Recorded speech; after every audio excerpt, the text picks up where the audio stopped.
My graduation ceremony is being held next week. My dad had given me some money in advance to pay for the party. I live mostly with my mom, but they were supposed to be hosting the event together. Dad and I have a rocky relationship. After my parents divorced when I was 4, they split custody of me and he was able to stay a good dad. When I was 10, he met Jane. Jane had 3 kids, twins, and a single kid. They got married when I was 12, but I would say even before that I felt like he prioritized her kids over me a lot. He would cancel plans with me if they wanted to do something and would either do the thing with them or force me to go and say it was even better than our plans, when for me it wasn't. Think going for a hike with me versus taking them to an indoor play area. Or seeing a movie with me versus the kiddie park.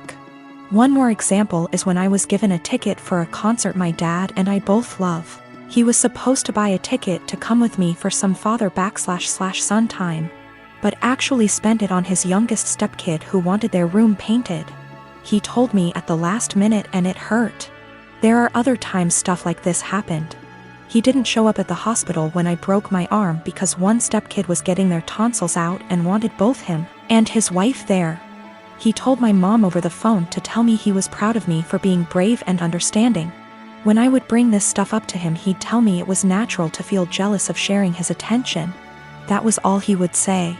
In 2019, he told my mom he would split the cost of a trip I wanted to go on with one of my clubs, because she didn't have the money all by herself. Mom had her half saved. We told my dad he needed to pay. He said bills were tight and it was the twins' birthdays and the money needed to go on something for them. He told me we could do something as a family when the trip happened instead. I told him to forget it. That he was making it clear who was more important and I was going to stay with my mom where I actually mattered. Mom borrowed money to cover the other half of the trip. Dad told me he regretted making me feel less important and we were working on things, and then the graduation money was given about a month ago. Then a week ago he called and told me how one of the stepkids was being bullied, how bad of a time they're having it. And with that money they could help cheer them up for their birthday. I was pissed. I hung up. Then 2 days later I showed up at his doorstep, gave him the money and told him I didn't want to see him or his new family at my graduation, and that he had chosen who was more important, so he better stay out of my life. His stepkids and 2 younger bio kids were there. I didn't stick around. He called and told me we needed to talk it out like adults, and that I had hurt the kids' feelings. His wife freaked out on me, so I blocked her. I am currently divorced from my ex Thomas of 30 years. We ended up seeing a lawyer to help with dividing stuff. Everything was pretty much wrapped up till he said he no longer wanted any part of our kids' lives. I didn't argue with him about it since I already know what it's like having a parent who doesn't want you around, or wants to be in your life. I asked what he wanted me to tell the kids and he just said, "Whatever you think is best, I don't care. I don't want to parent anymore." Everything was in agreement and signed with no fuss. A few weeks later I get a call from my ex Mill asking if we could meet each other. When I came over she broke down crying and begging to let my ex see his kids again. I was confused about what she meant because not once did he contact me after meeting the lawyer. She went on about how my ex said he really missed them and that I was just a petty B*TCH for taking full custody. Also that he was crying for days about it. I told her my version of events and she called it BS, saying her son wouldn't lie like that, especially not about his kids. Then I decided to call him in front of her. He didn't know she and I were meeting that day. I said, "Hey, has a soccer game in a few days," which he did, and I was wondering if you wanted to go? I know he'd really love it and be happy to see you. He instantly said no. I already said I'm not doing this anymore. I asked, "Well, how do you think this is going to affect Denise, his mom?" She is over the moon about them. He just said she loves me more than the kids, so I doubt this will be an issue for her. After a bit more talking we finally hung up. Ex-Mill was straight-faced and nodded at everything that just happened. She asked me to leave and said we would be in touch. Later that day I got a call from my ex saying how it's my fault he was kicked out of his mom's house, and possibly will be taken off her will. Also that none of his family members will talk to him because of what ex-Mill heard. He threw a lot of insults at me before I hung up, and now him and his mates keep calling and texting me. My friend is saying I shouldn't have said anything in the first place and I ruined his life. Yes, I plan to let Denise see the kids because I know she just wants to give them the world along with the rest of his family. I'm a 28 and I have a sister. For the sake of story, I'll just call Jane. Jane is married to Bob and they have 2 kids, boy and a girl. My niece and nephew are wonderful kids and no trouble at all. They fight as siblings do, but nothing big. I love them. Now for about 2 years, I did live with my sister. It was a miserable time that really affected our relationship. She saw me as free labor, money, and babysitting. Even when I managed to get a small part-time job, she demanded I hand over nearly half my pay or get out. It was hell as she took completely advantage of me. I moved out as soon as I could and we have little contact outside of family gatherings. Now after I moved out, she started complaining how she has no help with the kids and never gets a break. I babysit sometimes, but I have made it clear, just 'cause I am off work, doesn't mean I want an 8-hour day with my niece and nephew. Anyway, she started talking about how she wanted to foster a kid. Not a kid, but a teenager. I pressed her for more info on this. She wants to adopt a teenager so she has a live-in babysitter for her kids. This is her logic. I want a kid around 16 or 17, someone who may have been in the system for a while. They can share a room with your nephew. She only has a 3-bedroom house, or sleep in the garage. They can help me with housework, chores, cook, and help me with my business. She bakes and sells cookies, also babysit the kids so me and Bob can go out sometimes or have some alone time. They'll be so grateful for a home and won't complain. I won't have to pay them at all. And then when they turn 18, I can just sign up for another foster kid.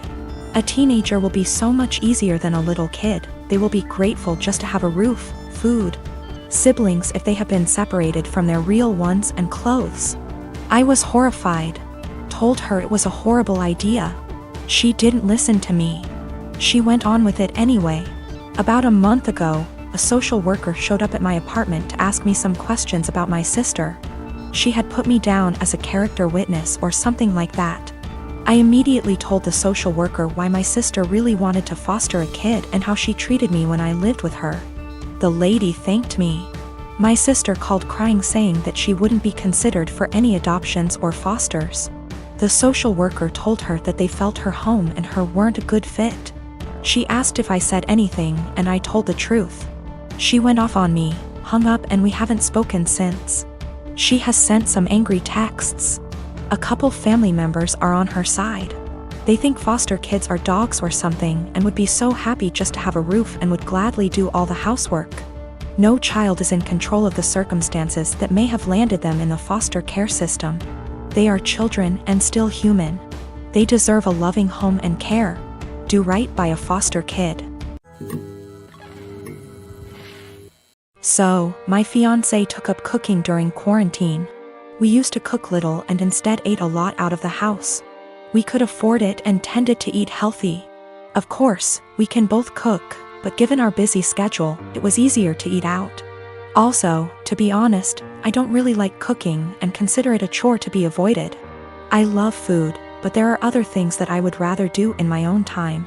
Due to quarantine, my fiancé has decided to cook more and has found that she enjoys it a lot. This is great. I am happy for her that she has discovered something new that brings her joy.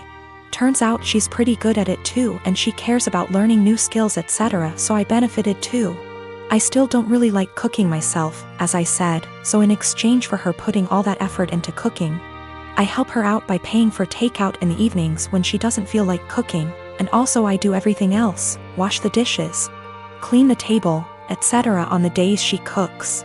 To the best of my knowledge, she agreed that this was an appropriate compromise, and of course, if she felt it was unfair, I would be happy to fill the gap in other ways.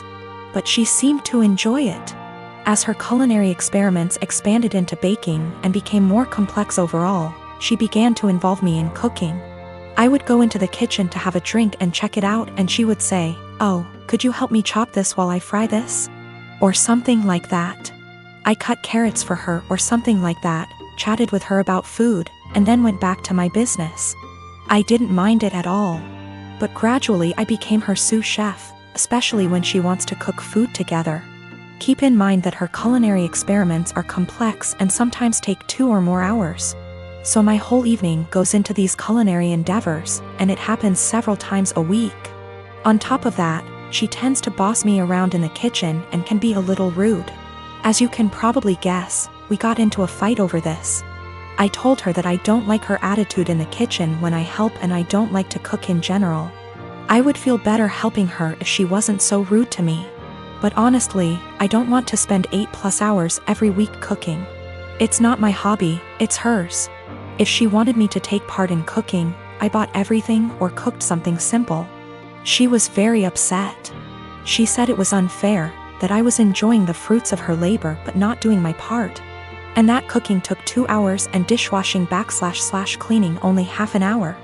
I told her that it was her decision to cook very complex dishes and that I would be happy if she made a simple pizza or roast. After a certain point, the sophistication of her dishes moves into hobby territory. And I resent being made to feel like a bad partner because I don't want to spend a few evenings on her hobby. We haven't really worked it out. I actually bought/cooked my own food a few times so I didn't enjoy the fruits of her labor. But that seemed to upset her even more, and our refrigerator started to fill up with more leftover food than she could eat herself. Another time I helped her but told her I had to go on video chat at 8 p.m. and she got upset when I actually stopped helping, and left even though I told her beforehand. I'm afraid I told her somewhat caustically that I was not her sous chef to command the kitchen. I tried to discuss it with her again when we felt calmer. I told her that I liked that she found a new hobby. But it's her hobby and I can't help it and don't want to feel obligated to do it.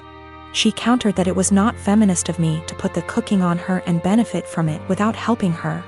The feminist connection doesn't make much sense to me because neither of us used to cook much. And she decided to take up cooking herself, but of course I didn't tell her that. I told her that if she wanted to discuss the division of labor in our household, we could do so and come up with something new that reflected the fact that she now cooks more. We tried to do this, but she wanted to count all the time she spends cooking as time around the house. So, according to her ideal distribution of housework, she spends over 10 hours cooking just dinner each week, which somehow leaves me with almost all other chores around the house. I told her I didn't like it because cooking complicated meals is a hobby. It's not fair to say that 6/10 hours of her housework is actually her hobby, and I have to do the equivalent amount of real housework if that makes sense. So we are in a bit of an impasse. Am I really a bad feminist? I don't think I'm wrong. I'm very familiar with emotional labor, mental stress, and all that, but I may be wrong. I love this woman and obviously want to marry her. But we are usually good at making logical decisions, and this is the first time we have had such a disagreement. I don't know how to get her to understand the line between cooking as a necessary activity and cooking as a hobby. P.S. The fiancé has taken up cooking gourmet meals as a hobby. But now it becomes my responsibility to help out and do more housework that I don't think I should.